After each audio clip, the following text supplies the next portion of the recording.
ಇಡ್ಲಿ ಜೊತೆಗೆ ಸಾಂಬಾರು ಅಂದರೆ ಯಾರಿಗೆಲ್ಲ ಇಷ್ಟ, ಅದರಲ್ಲೂ ರವೆ ಇಡ್ಲಿ ಜೊತೆಗಂತೂ ಸಾಂಬಾರು ಇದ್ರೇ ನನಗಿಷ್ಟ. ರವೆ ಇಡ್ಲಿ ಮಾಡಿದಾಗ ಸಾಂಬಾರನ್ನ ಈ ರೀತಿ ತಟ್ಟೆ ತುಂಬ ಹಾಕ್ಕೊಂಡು ತಿಂತಾಯಿದ್ರೆ ಅದ್ರ ಟೇಸ್ಟೇ ಬೇರೆ.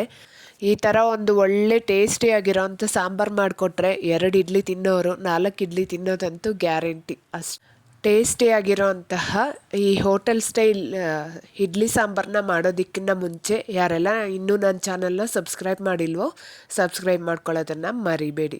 ಮೊದಲಿಗೆ ಒಂದು ಕುಕ್ಕರ್ಗೆ 2 ದೊಡ್ಡ ಸ್ಪೂನಷ್ಟು ತೊಗರಿಬೇಳೆ ತೊಗೊತಾ ಇದ್ದೀನಿ.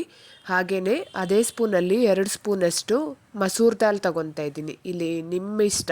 ಮಸೂರ್ ದಾಲ್ ಬೇಡ ಅನ್ನೋರು ಫುಲ್ ತೊಗರಿಬೇಳೆನೇ ತೊಗೋಬೋದು. ಮಸೂರ್ ದಾಲ್ ಹಾಕಿದ್ರೆ ಟೇಸ್ಟ್ ಚೆನ್ನಾಗಿರುತ್ತೆ.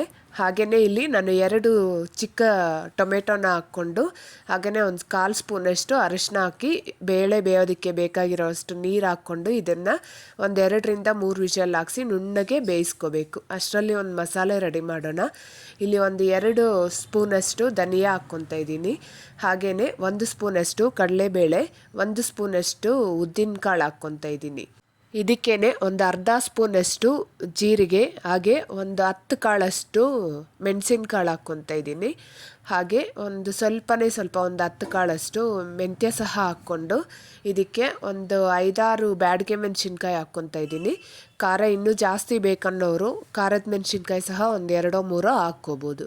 ಹಾಗೆಯೇ ಒಂದು ಅರ್ಧ ಸ್ಪೂನಷ್ಟು ಎಣ್ಣೆ ಹಾಕ್ಕೊಂಡು ಈ ಮಸಾಲೆನ ಲೋ ಫ್ಲೇಮಲ್ಲೇ ಇಟ್ಕೊಂಡು ಚೆನ್ನಾಗಿ ಈ ಕಾಳುಗಳೆಲ್ಲ ಕಲರ್ ಚೇಂಜ್ ಆಗೋವರೆಗೂ ಫ್ರೈ ಮಾಡ್ಕೋಬೇಕು. ಇಲ್ಲಿ ಮಸಾಲೆ ಹುರ್ಕೊಳ್ಳೋದ್ರಲ್ಲೇ ಇರುತ್ತೆ ಸಾಂಬಾರ್ ಟೇಸ್ಟ್. ಸ್ಟವ್ನ ಲೋ ಫ್ಲೇಮಲ್ಲೇ ಇಟ್ಕೊಂಡು ಕಾಳುಗಳೆಲ್ಲ ಕಲರ್ ಚೇಂಜ್ ಆಗೋವರೆಗೂ ಫ್ರೈ ಮಾಡ್ಕೋಬೇಕಾಗತ್ತೆ. ಇದು ಹೋಟೆಲ್ ಸ್ಟೈಲ್ ಇಡ್ಲಿ ಸಾಂಬಾರು ಆಗಿರೋದ್ರಿಂದ ಮಸಾಲೆನ ಈ ರೀತಿ ಫ್ರೆಶ್ ಆಗಿ ರುಬ್ಬಿ ಮಾಡಿಕೊಂಡ್ರೆ ಸಾಂಬಾರು ಟೇಸ್ಟು ಹೋಟೆಲಲ್ಲಿ ಮಾಡೋ ಥರನೇ ಬರುತ್ತೆ. ಹಾಗೆ ಇದಕ್ಕೆ 1 ಹಿಡಿಯಷ್ಟು ಕರಿಬೇವಿನ ಎಲೆ ಹಾಕ್ಕೊಂಡು 1-2 ಸೆಕೆಂಡಂಗೆ ಮಿಕ್ಸ್ ಮಾಡಿಕೊಂಡು ಹಾಗೆ ಇದಕ್ಕೆ 2 ದೊಡ್ಡ ಸ್ಪೂನಷ್ಟು ಒಣಕೊಬ್ಬರಿ ಹಾಕ್ಕೊತಾ ಇದ್ದೀನಿ. ಇಲ್ಲಿ ಒಣಕೊಬ್ಬರಿ ಹಾಕ್ಕೊಂಡ್ರೆ ಸಾಂಬಾರು ಟೇಸ್ಟ್ ತುಂಬ ಚೆನ್ನಾಗಿರುತ್ತೆ. ಈಗ ಇದನ್ನು ಜಸ್ಟ್ ಒಂದು ಸರಿ ಮಿಕ್ಸ್ ಮಾಡಿ ಸ್ಟವ್ ಆಫ್ ಮಾಡಿ ಎಲ್ಲ ತಣ್ಣಗಾಗೋದಕ್ಕೆ ಬಿಡಬೇಕು. ಈ ಮಸಾಲೆ ಎಲ್ಲ ತಣ್ಣಗಾದ್ಮೇಲೆ ಒಂದು ಮಿಕ್ಸರ್ ಜಾರ್ಗೆ ಈ ಮಸಾಲೆನೆಲ್ಲ ಹಾಕ್ಕೊಂಡು ಇದು ರುಬ್ಬೋದಕ್ಕೆ ಬೇಕಾಗಿರೋಷ್ಟು ನೀರು ಸಹ ಹಾಕ್ಕೊಂಡು ಚೆನ್ನಾಗಿ ನುಣ್ಣಗೆ ಪೇಸ್ಟ್ ಥರ ಮಾಡ್ಕೋಬೇಕು. ತುಂಬ ನುಣ್ಣಗೆ ರುಬ್ಕೊಂಡಾಗ್ಲೇ ಸಾಂಬಾರು ಟೇಸ್ಟ್ ತುಂಬ ಚೆನ್ನಾಗಿರುತ್ತೆ. ನೋಡಿ ವಿಡಿಯೋದಲ್ಲಿ ತೋರಿಸ್ತಾ ಇರೋ ಥರ ಇಷ್ಟು ನುಣ್ಣಗಾಗಿರಬೇಕು.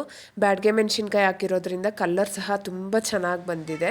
ಹಾಗೆ ಇನ್ನೊಂದು ಕಡೆ ಬೇಳೆ ಸಹ ಚೆನ್ನಾಗಿ ಬೆಂದಿದೆ. ಒಂದು ಮ್ಯಾಶರ್ ಸಹಾಯದಿಂದ ಈ ಬೇಳೆನೆಲ್ಲ ಚೆನ್ನಾಗಿ ನುಣ್ಣಗೆ ನೋಡಿ ಈ ಟೊಮೆಟೊ ಸಹ ಕಾಣಿಸ್ದಿರ ಚೆನ್ನಾಗಿ ಮ್ಯಾಶ್ ಮಾಡ್ಕೋಬೇಕು. ಹಾಗೆಯೇ ಇಲ್ಲಿ ಒಂದು ಸಣ್ಣ ಗೋಳಿ ಗಾತ್ರದಷ್ಟು ಹುಣಸೆ ಹಣ್ಣನ್ನು ನೀರು ತೆಗೆದು ಅದನ್ನು ಸಹ ರಸ ಹಾಕ್ಕೊತಾ ಇದ್ದೀನಿ. ಹಾಗೆ ನಾವು ರುಬ್ಬಿಟ್ಕೊಂಡಿರೋಂತಹ ಮಸಾಲೆ ಸಹ ಹಾಕ್ಕೊಂಡು ಈ ಸಾಂಬಾರಿಗೆ ಎಷ್ಟು ನೀರು ಅವಶ್ಯಕತೆ ಇದೆಯೋ ಅಷ್ಟು ಹಾಕ್ಕೊಂಡು ಸಾಂಬಾರನ್ನ ಹದ ರೆಡಿ ಮಾಡ್ಕೋಬೇಕು. ಈ ಸಾಂಬಾರನ್ನ ತುಂಬ ತೆಳುವಾಗಿ ಮಾಡ್ಕೋಬಾರ್ದು, ಹಂಗಂತ ತುಂಬ ಗಟ್ಟಿಯಾಗಿದ್ರೂ ಅಷ್ಟು ಚೆನ್ನಾಗಿರೋದಿಲ್ಲ. ಅಷ್ಟೇ ಅಲ್ಲದೆ ನಾವು ಕೊಬ್ಬರಿ ಮತ್ತು ಕಾಳುಗಳೆಲ್ಲ ಹಾಕಿರೋದ್ರಿಂದ ಬೇಯ್ತಾ ಸ್ವಲ್ಪ ಗಟ್ಟಿ ಸಹ ಆಗುತ್ತೆ. ಈಗ ಇದಕ್ಕೆ ರುಚಿಗೆ ಬೇಕಾಗಿರೋಷ್ಟು ಉಪ್ಪು ಹಾಗೆಯೇ 1 ಸ್ಪೂನಷ್ಟು ಬೆಲ್ಲ ಹಾಕ್ಕೊತಾ ಇದ್ದೀನಿ. ಬೆಲ್ಲ ಜಾಸ್ತಿ ಇಷ್ಟಪಡೋರಾದರೆ ಇನ್ನೂ ಸ್ವಲ್ಪ ಹಾಕ್ಕೋಬೋದು. ಬಟ್ ಬೆಲ್ಲ ಹಾಕ್ಲೇಬೇಕಾಗತ್ತೆ, ಹಾಕಿದ್ರೇ ಸಾಂಬಾರು ಟೇಸ್ಟ್ ಬ್ಯಾಲೆನ್ಸ್ ಆಗೋದು.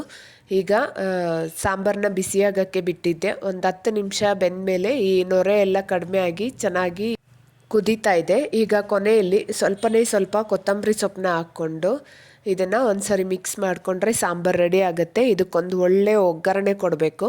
ಅದಕ್ಕೆ ಒಂದು ಬಾಣಲಿಗೆ 2-3 ಚಮಚ ಎಣ್ಣೆ ಹಾಕ್ಕೊಂಡು ಸ್ವಲ್ಪ ಸಾಸಿವೆ ಸಿಡಿದಾದ್ಮೇಲೆ ಒಂದು ಸ್ವಲ್ಪ ಕರಿಬೇವಿನ ಎಲೆ ಹಾಕ್ಕೋಬೇಕು. ಹಾಗೆಯೇ ಇದಕ್ಕೆ ಒಳ್ಳೆ ಟೇಸ್ಟ್ ಕೊಡೋದಕ್ಕೆ ಒಂದು ಸ್ವಲ್ಪ ಸಾಂಬಾರು ಈರುಳ್ಳಿ ಹಾಗೆಯೇ ಒಂದು 4-5 ಮೆಣಸಿನ್ಕಾಯಿ ಹಾಕ್ಕೊತಾ ಇದ್ದೀನಿ. ನಾನಿಲ್ಲಿ ಬ್ಯಾಡಗೆ ಮೆಣಸಿನ್ಕಾಯಿ ಮಾತ್ರ ಹಾಕಿರೋದ್ರಿಂದ ಒಗ್ಗರಣೆಗೆ ಒಣಗಿದ ಮೆಣಸಿನ್ಕಾಯಿ ಸ್ವಲ್ಪ ಹಾಕ್ಕೊತಾ ಇದ್ದೀನಿ. ಇದನ್ನೆಲ್ಲ ಚೆನ್ನಾಗಿ ಫ್ರೈ ಮಾಡ್ಕೊಂಡಾದ್ಮೇಲೆ ಒಂದು 1/4 ಸ್ಪೂನಷ್ಟು ಹಿಂಗೆ ಹಾಕ್ಕೋಬೇಕು. ಹಿಂಗೆ ಹಾಕ್ಕೊಂಡ್ರೇ ಈ ಸಾಂಬಾರು ಟೇಸ್ಟು ತುಂಬ ಚೆನ್ನಾಗಿರೋದು. ಈಗ ಕುದೀತಾ ಇರೋ ಸಾಂಬಾರಿಗೆ ನಾವು ಮಾಡಿಟ್ಕೊಂಡಿರೋಂತಹ ಒಗ್ಗರಣೆನ ಹಾಕ್ಕೊಂಡು ಮಿಕ್ಸ್ ಮಾಡಿಕೊಂಡ್ರೆ ಒಂದು ಒಳ್ಳೆ ಅದ್ಭುತವಾಗಿರೋಂತಹ ಇಡ್ಲಿ ಸಾಂಬಾರು ರೆಡಿ ಆಗುತ್ತೆ. ಖಂಡಿತ ವಿಡಿಯೋ ಇಷ್ಟ ಆಗಿರುತ್ತೆ ಅಂದ್ಕೊತೀನಿ. ವಿಡಿಯೋ ಇಷ್ಟ ಆಗಿದ್ದರೆ ಮಾತ್ರ ಮಿಸ್ ಮಾಡದೆ ಒಂದು ಲೈಕ್ ಮಾಡಿ, ಹಾಗೆ ನನ್ನ ಚಾನಲ್ನ ಸಬ್ಸ್ಕ್ರೈಬ್ ಮಾಡ್ಕೊಳ್ಳೋದನ್ನು ಮರಿಬೇಡಿ. Thank you.